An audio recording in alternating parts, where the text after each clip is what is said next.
data has four important elements. Data has to be private, very, very private. Data has to be secure, data has to be protected, and data should have safety.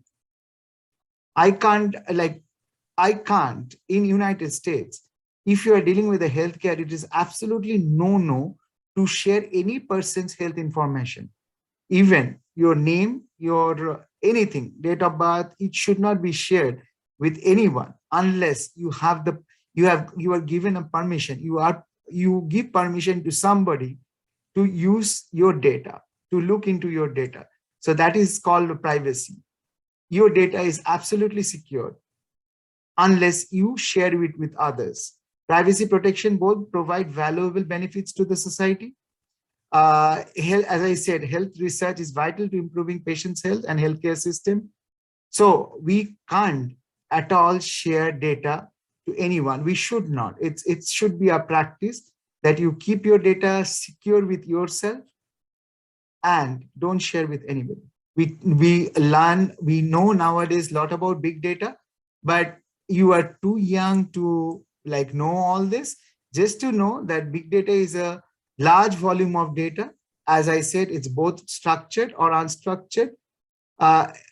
For example, if you talk me about unstructured data, is let's say your name, you have your name, your birth name, your first name, last name, age, date of birth, everything is there. But they also need to know your parents' father's name or mother's name or whatever, your address. So that is called a structured data. You have all the information. Let's say you don't have many of the information that are needed. So those data which are not there are unstructured, very unstructured. That inundates a business on a day-to-day basis. But it's not, as I said, data, the more the data, it's not important for the organization to make a better decision. It depends how the data is, how authentic the data is, and how valuable the data is. So this is a big data statistics. Google gets over 3.5 billion searches daily. Can you imagine that? All across the globe.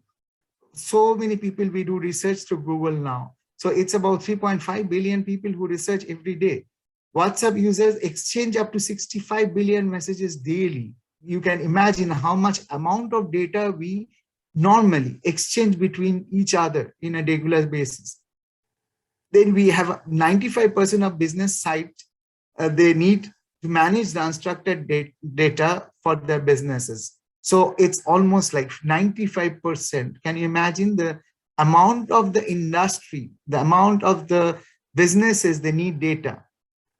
They need to manage the unstructured data. Then we have 80 to 90% of the data we generate today is unstructured. As I said, most data are unstructured. So unless we have a data structured, it's very difficult to analyze any data. According to big data sets, cyber scams have gone up. I just said about a bank that the scammers said they are all around nowadays just to hack your system, and they can get money from your bank just by hacking into the system. So they have gone up 40%, 400% at the start of the pandemic. So because once the pandemic started, the scammers have trying to eat everyone's money out from their banks or whatever the resources. And how it is possible? Because of the data, the volume of data they created from different sources. Today, it takes approximately 181 million years to download all the data from the internet. We have that much of valuable information for all of us stored in the internet. That would take 181 million years to download. Social media accounts for 33% of the total spend. All of us, we spend almost around 33% of our total time